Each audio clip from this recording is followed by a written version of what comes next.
নমস্কার বন্ধুরা, আশা করছি সকলে খুবই ভালো আছেন। বং কিচেন বনানি নতুন একটা রেসিপিতে আপনাদের স্বাগত জানাই। আজকে আমি যে রান্নাটি করব সেটি হলো আমুদি মাছ। তা শীতকালে এই মাছটা খুবই ওঠে। তা আমি কি উপকরণ নিয়েছি আপনাদের একে একে দেখালাম, এবং আমি যখন করব তা একে একে আমি সব দেখাবো। তো আমি গ্যাসের মধ্যে প্রথমে একটা কড়াই বসিয়ে গ্যাসটাকে জ্বালিয়ে তার মধ্যে কড়াই গরম হতে আমি তেল দিয়ে দিলাম। তেল দেওয়ার পর তেলটা গরম হতে আমি একটু লবণ দিয়ে দিলাম, কারণ এগুলো সামুদ্রিক মাছ, ভাজতে গেলে নিচে ধরে যেতে পারে। সেই কারণে আমি তেলটা দিয়ে মাছটাকে দিয়ে এপিট ওপিট করে আমি ভেজে নেব। তো আমি এই মাছটা কীভাবে রান্না করব প্রথম থেকে শেষ পর্যন্ত আপনারা দেখবেন, এবং ভালো লাগলে লাইক কমেন্ট শেয়ার করবেন, পাশে থাকবেন, সাথে থাকবেন, পাশে থাকা বেল বাটনটি টিপবেন, তাহলে যে কোনো রেসিপি সবার আগে আপনাদের কাছে পৌঁছে যাবে। এরপর আমি উল্টে পাল্টে মাছগুলোকে একটা একটা করে এইভাবে আমি ভেজে নেব।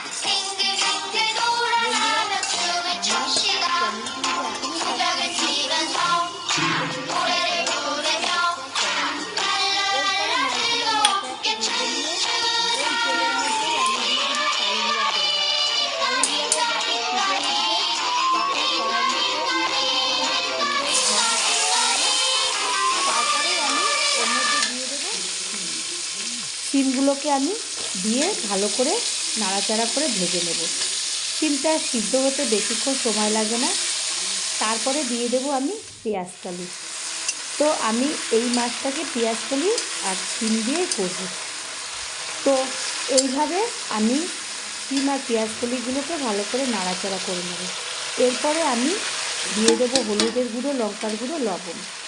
এইটা খুব অল্প একটা মশলার মধ্যে খুব সুন্দর একটা রান্না হবে। এই মাছ গরম ভাতে আপনারা নিয়ে বসলে আপনাদের পুরো ভাতটাই শেষ হয়ে যাবে।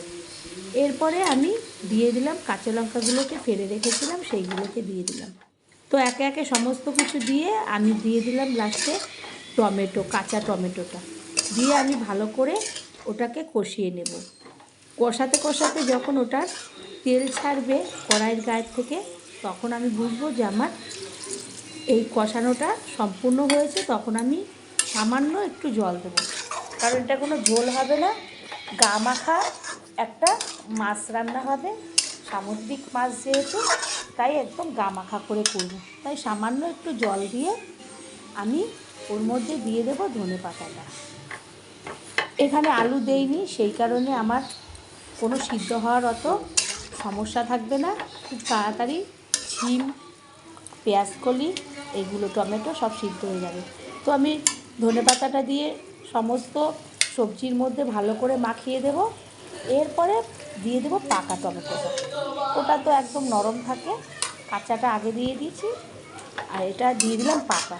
তো কাঁচা পাকা টমেটো দিয়ে এই আমুদি মাছটা আমি রান্না করলাম। এরপরে আমি পুরো সবজিগুলোকে এপিট উপিট করে ভালো করে দেখব, যখন সিদ্ধ হয়ে গেছে তখন আমি ওই আমুদি মাছগুলোকে একটা একটা করে আমি ওই কড়াইয়ের মধ্যে দিয়ে দেবো। তো বন্ধুরা, বাড়িতে একবার হলেও আপনারা হয়তো অনেকে অনেক রকম করে করেন, আমি এইভাবে করলাম। আমার মতন একবার হলেও বাড়িতে করে বাড়ির সকলকে খাওয়াবেন, আশা করছি খুবই ভালো লাগবে।